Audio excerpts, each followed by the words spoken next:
వేణుగోపాల స్వామి గురించి, క్షేత్రయ్య గారి గురించి తెలిసిన వివరాలు మాకు. ఇది ద్వాపరయుగం నాటి క్షేత్రం అండి. ద్వాపరయుగంలో ఇదంతా కూడా కృష్ణానది పరివాహక ప్రాంతం. ఇక్కడికి కొంచెం దూరంలో కృష్ణ ఇప్పుడు ప్రస్తుతం హంసలి సంగమం అవుతుండేది. పూర్వకాలంలో ఘంటసాలని కంటకపురముగా కంటకసాలుగా పిలిచేవారు, అక్కడ సంగమం అవుతుండేది.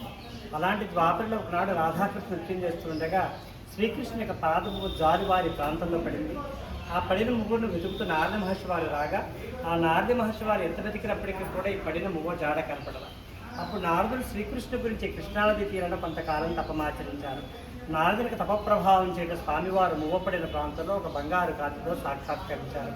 స్వామివారి సాక్షాత్కారం ఎచ్చటైతే లభించిందో ఆ ప్రదేశాన్ని పవిత్రంగా భావించిన నారదుడు దేవేంద్రుని పిలిపించి కృష్ణానదిలో నిష్కామృత విగ్రహాన్ని తయారు చేసి ప్రతిష్ఠించి వైకుంఠానికి పడిపోయారు.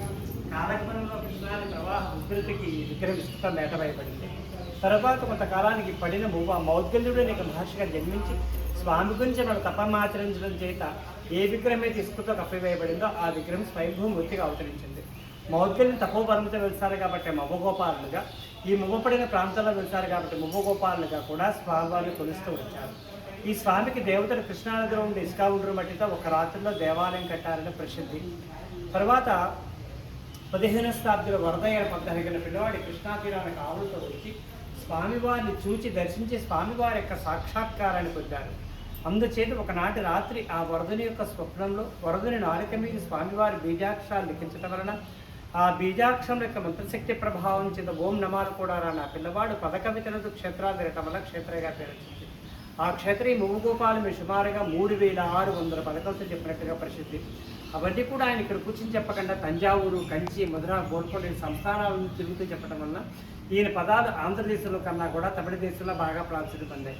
ఎక్కువ కాలం ఈ వరదలు కంచిలో గడిపారు. అందువల్ల ఈ వరదయ్యకు కంచి వరదుడు అనే నామధేయం కూడా కలదు. వరదయ్య మధ్యకాలం కూడా ఇక్కడే గడిపి స్వాములు ఐక్యమైనట్లుగా చారిత్రక ఆధారాలు ఉన్నాయండి. ఇది స్వయంభూ క్షేత్రం. ఈనాటికి కూడా స్వామి ఈ క్షేత్రంలో సంచరిస్తాడు నిదర్శనం ప్రసిద్ధి కూడా.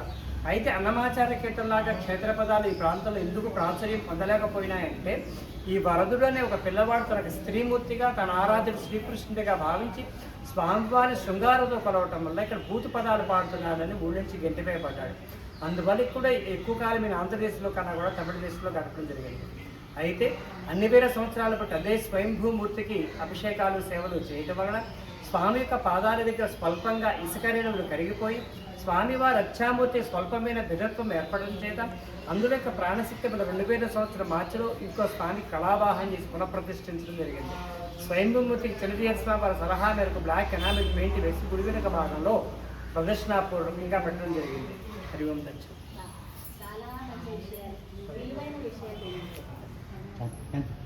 పుస్తకం చూపించు. పుస్తకం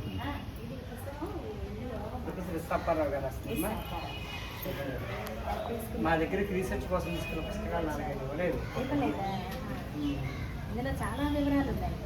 ఈ వివరాలన్నీ పురాతనమై గుడి వాళ్ళ వంశస్థులు, అలాగే వాళ్ళ వంశస్థులు కూడా కొంతమంది ఉన్నారు. తెలిసిన వాళ్ళు ఉన్నారండి. వాళ్ళ ఎండోమెంట్ కమిషన్ చేస్తారు ఎం పద్మ. ఆవిడ వాళ్ళ ఐఏఎస్, ఆవిడ నక్షత్ర గారు వంశీకులు, రాజగోపాల్ వాళ్ళందరూ ఉన్నారు, వస్తూ ఉంటారు ఇక్కడికి. ఫోన్ నెంబర్లు సేకరిస్తా మాట్లాడటానికి. ఇవన్నీ చూడండి, 4500 పదాలు ఉన్నాయండి.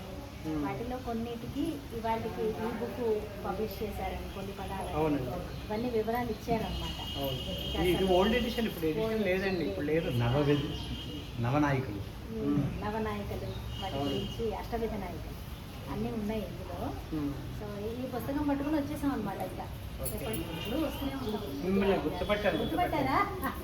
Thank you.